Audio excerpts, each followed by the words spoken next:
Here is the review of the film Toxic, directed by Geetu Mohandas. Cinema ఎలా ఉంది అంటే out right disaster. ఇది okay ఆ range లో ఉందా? చాలా దారుణంగా ఉంది. ఒక 3 hours బయటికి రానివ్వకుండా లోపల బంధిస్తే ఎలా ఉంటుందో అలా ఉంది.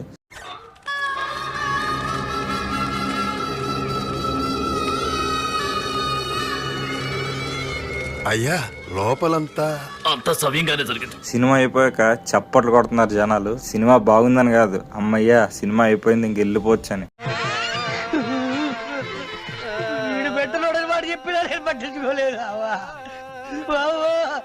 అలా ఉంది. మరి బయటకు వచ్చేటప్పుడు ప్రశాంతంగా వచ్చాను అయిపోయిందని. Yash 4 years hard work waste అయిందని చెప్తాను. అసలు ఏముందని ఇంత బడ్జెట్ పెట్టి తీసారో అర్థం అవ్వట్లేదు.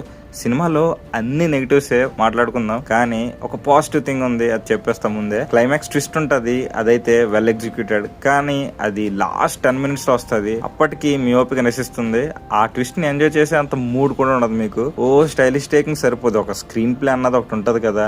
3 hours రన్ టైం హెవీ అనిపించింది, బికాస్ అంత లాగ్ ఉంది. సినిమాలో కథ కన్నా యాక్షన్ సీన్సే ఎక్కువ. ప్రతి 5 minutes కి ఒక యాక్షన్ సీక్వెన్స్ ఉంటది. ఎందుకురా అంటే ఎందుకో తెలియదు. ఒక 2 స్టైలిష్ కట్స్ చేసామా, మోకోబాట్ కెమెరాని అటు ఇటు తిప్పి హీరోని స్టైలిష్ గా చూపించామా, అంతే. ఆ యాక్షన్ సీన్స్ కి ఒక అర్థం అయితే ఉండదు. సినిమా మొత్తం ఇంకా అలా ఫైట్స్ అవుతూనే ఉంటాయి. ఎందుకు అవుతారా అంటే ఏమో. 5 heroines ఉన్నారు, కైరా అండ్ నయనతారకు తప్ప మిగతా వాళ్ళకి అసలు స్కోపే లేదు. అండ్ ఇంకొక విషయం, సినిమాలో క్యారెక్టర్స్ ఎవ్వరు కూడా స్ట్రైట్ గా మాట్లాడరు. అదేదో కవిత చెప్పినట్టు పెద్ద పెద్ద తెలుగు పదాలు మాట్లాడుతూ చెప్తారు. నార్మల్ గా చెప్పే డైలాగ్ కూడా ఏదో ప్రాసతో చెప్పినట్టు చెప్తారు. నార్మల్ డైలాగ్స్ కూడా ఉండవు. అండ్ సగం సినిమా మొత్తం ఇంగ్లీష్ కన్వర్జేషన్స్ ఎక్కువ ఉంటాయి. అర్థమైన వాళ్ళకైతే ఓకే, అర్థమైన వాళ్ళకి అసలు కాంటెక్స్టే అర్థం కాదు ఏం జరుగుతుంది అన్నది. అసలు మ్యూజిక్ కొట్టింది రవి బాసురేనా అనిపించింది. అసలు ఒక్కటే బీజిఎం కొట్టాడు. అండ్ కొన్ని సీన్స్ కి అయితే బీజిఎంఏ లేదు. సినిమాలో కన్వర్జేషన్స్ అలా సాగుతూనే ఉంటాయి అలాగా. అండ్ సినిమాకి ఒక మీనింగ్ ఆర్ ఎనీ కంక్లూజనే ఉండదు.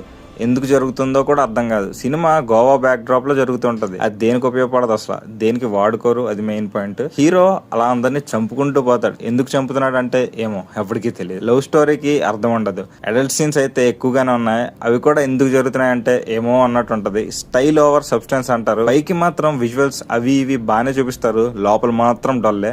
టెక్నికల్ డిపార్ట్మెంట్ గురించి మాట్లాడితే, డైరెక్టర్ గీతు మోహన్ దాస్ గురించి మాట్లాడితే, రియల్లీ పూర్ వర్క్. రైటింగ్ లేదు, స్క్రీన్ ప్లే లేదు, అసలు కంప్లీట్ ఎగ్జిక్యూషన్ ఫెయిల్యూర్. యష్ ఒక్కడే సేవింగ్ ఫ్యాక్టర్. అలా ముందుకు నడిపిస్తుంటాడు, కానీ too much elevation, slow motion walking shots చూసి చూసి కూడా చిరాకు వస్తుంది కదా. Ravi Basrur BGM and songs కూడా ఏం బాగాలేదు. సినిమాటోగ్రఫీ అయితే డీసెంట్ ఉంది. ప్రొడక్షన్ వాల్యూస్ అండ్ విఎఫ్ఎక్స్ అయితే గట్టిగానే ఉన్నాయి, గట్టిగానే ఖర్చు పెట్టారు. క్లైమాక్స్ ట్విస్ట్ తప్ప ఏమీ బాగాలేదు, కానీ అది వచ్చేంత వరకు మీరుండాలి కదా. అసలు వెళ్ళొద్దు, సేవ్ యువర్ ప్రీషియస్ మనీ. ఇది నా recommendation. That's the review guys. మీరు ఎవరైనా సినిమా చూసుంటే ఎలా అనిపించిందో కింద కామెంట్స్ లో మెన్షన్ చేయండి.